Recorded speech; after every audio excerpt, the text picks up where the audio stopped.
नमस्कार दोस्तों, स्वागत है आपके अपने YouTube चैनल संस्कृत अड्डा पर।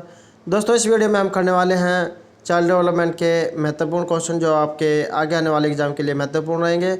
और दोस्तों, अगर आप state CTET UGC NET या कोई भी कॉम्पिटिटिव एग्ज़ाम जिसमें चाइल्ड डेवलपमेंट से संबंधित क्वेश्चन पूछे जाते हैं तो ये वीडियो आपके लिए महत्वपूर्ण आने वाली है, क्योंकि इसमें जो है आपके लिए महत्वपूर्ण क्वेश्चन रहेंगे। और दोस्तों, यह जो वीडियो इसमें पहले वाले जो पार्ट है उसका सेकंड भाग है। और दोस्तों, अगर आपने पहले वाली वीडियो नहीं देखी है तो उसे आप आई बटन पर क्लिक करके देख सकते हैं। और इस वीडियो PDF आप हमारे टेलीग्राम ग्रुप से भी प्राप्त कर सकते हैं। उसका लिंक आपको डिस्क्रिप्शन में मिल जाएगा, या जो आप हमारे चैनल की प्लेलिस्ट है वहाँ पर जाकर अभी तक की जितनी वीडियो है इन सभी को आप देख सकते हैं। तो दोस्तों, वीडियो शुरू करते हैं। हमारा फर्स्ट क्वेश्चन है, बुद्धि लब्धि के संबंध में क्या सत्य है। ये जो बुद्धि लब्धि है इसके बारे में क्या सत्य है। राइट आंसर है ऑप्शन सी, काल अनकर्मिक आयु से व्युत्क्रमी संबंधित होता है।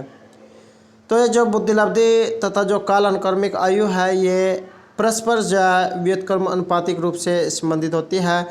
और ये जो बुद्धि लब्धि है इसका जो सूत्र है मानसिक आयु बटे वास्तविक आयु गुणा 100 है। दोस्तों, कई बार जो एग्ज़ाम में इसका जो है सूत्र भी पूछ लिया जाता है, तो आपको बुद्धि लब्धि का जो है सूत्र भी याद रखना है। तो मानसिक आयु बटे वास्तविक आयु गुणा 100। हमारा अगला क्वेश्चन है, 16 PF का प्रयोग किसके मापने हेतु किया जाता है। ये जो 16 PF है इसका प्रयोग जो है व्यक्तित्व के मापने के लिए किया जाता है।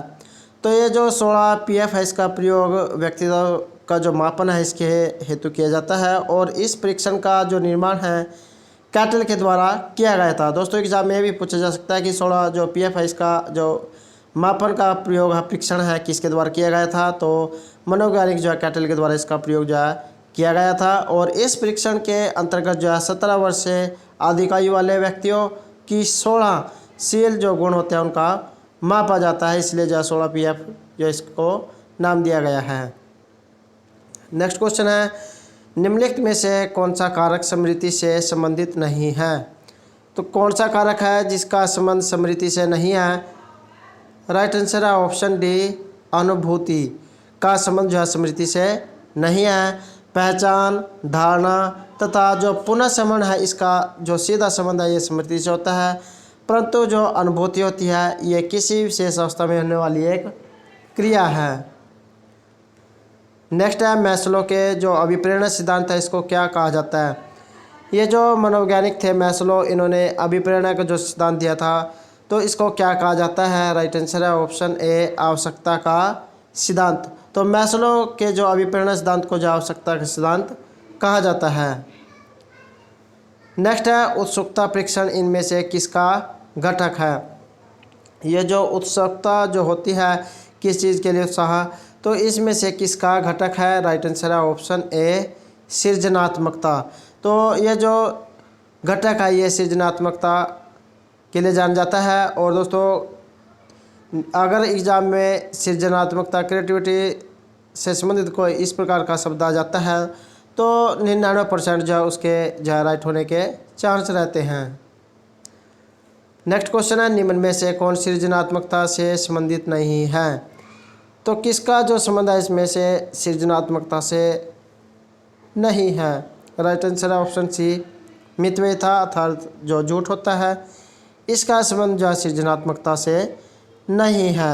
सृजनात्मकता जो मुख्यतः नवीन रचना या उत्पादन में होती है, जिसमें हम जो है नई कलाकारी करते हैं, जिसमें जो नई खोज जो निकल के आती है इसमें मौलिकता, उपयोगिता तथा प्रवाह का गुण पाया जाता है। हमारा अगला क्वेश्चन है, प्रधानाध्यापक या जो वरिष्ठ शिक्षक है के लिए विद्यालय में कौन सी नेतृत्व शैली बेहतर है। तो ये जो प्रधानाध्यापक या जो कोई वरिष्ठ शिक्षक जो बड़ा शिक्षक है उसके लिए विद्यालय में कौन सी जो नेतृत्व की शैली इसमें सही होगी। राइट आंसर है ऑप्शन बी, प्रजातांत्रिक नेतृत्व की जो प्रणाली है ये बेहतर होगी। एक जो प्रधानाध्यापक या जो कोई वरिष्ठ शिक्षक हेतु विद्यालय परिसर में जो प्रजातांत्रिक नेतृत्व शैली है इसका अनुसरण जो है सबसे अधिक उपयुक्त रहता है। हमारा अगला क्वेश्चन है, मानसिक स्वास्थ्य के नियमों को खोजना और उन्हें बनाए रखना अध्ययन का केंद्र बिंदु है। ये जो मानसिक जो स्वास्थ्य है इसके नियमों की खोज करना और उन्हें बनाए रखना अध्ययन का केंद्र बिंदु है। तो ये जो परिभाषा है ये किन के द्वारा दी गई है? राइट आंसर है ऑप्शन सी, ड्रेवर के द्वारा। ये जो मानसिक स्वास्थ्य के नियमों की खोज और उन्हें बनाए रखना की जो परिभाषा है ये ड्रेवर के द्वारा दी गई है।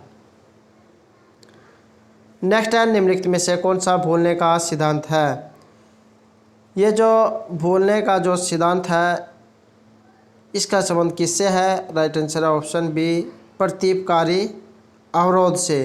तो ये जो भूलने का सिद्धांत है इसका संबंध प्रतिपकारी सिद्धांत से है।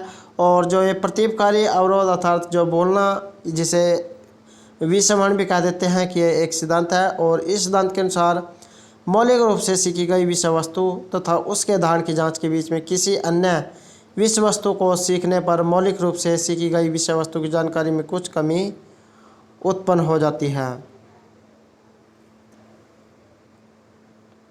और दोस्तों ये जो प्रयत्न और भूल का जो सिद्धांत है थॉर्नडाइक के द्वारा दिया गया है। कई बार जो एग्जाम में भी पूछ लिया जाता है। नेक्स्ट है, निम्नलिखित में से मानसिक विकार के लक्षणों को सभी दर्शाते हैं सिवाय भगनाशा के, तनाव के, संबंध के या चिंता के? राइट आंसर है ऑप्शन सी, संबंध के। नेक्स्ट क्वेश्चन है, विकास के किस काल को अत्यधिक दबाव और तनाव का काल कहा गया है? तो ये जो तनाव और जो दबाव का काल है ये किसे कहा गया है? राइट आंसर ऑप्शन ए, किशोरावस्था को जो है तनाव और दबाव का काल कहा गया है। और एग्जाम की दृष्टि से वेरी वेरी इंपॉर्टेंट क्वेश्चन है और पहले भी जो है एग्जाम में आया हुआ है। सीटेट का जो क्वेश्चन हुआ था स्टेट का, उसमें भी ये जो पहले आया हुआ था। तो विकास और जो तनाव की अवस्था ये किशोरावस्था को कहा जाता है। शैशव, बाल्य, किशोर और जो युवा अवस्थाएं होती हैं तो इसमें जो है ये किशोरावस्था को जो है दबाव और तनाव की अवस्था कहा गया है।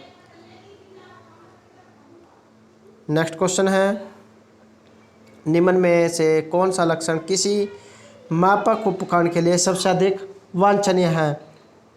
तो कौन सा लक्षण है जो ये किसी मापक उपकरण के लिए सबसे अधिक वांछनीय है अर्थात जरूरी है?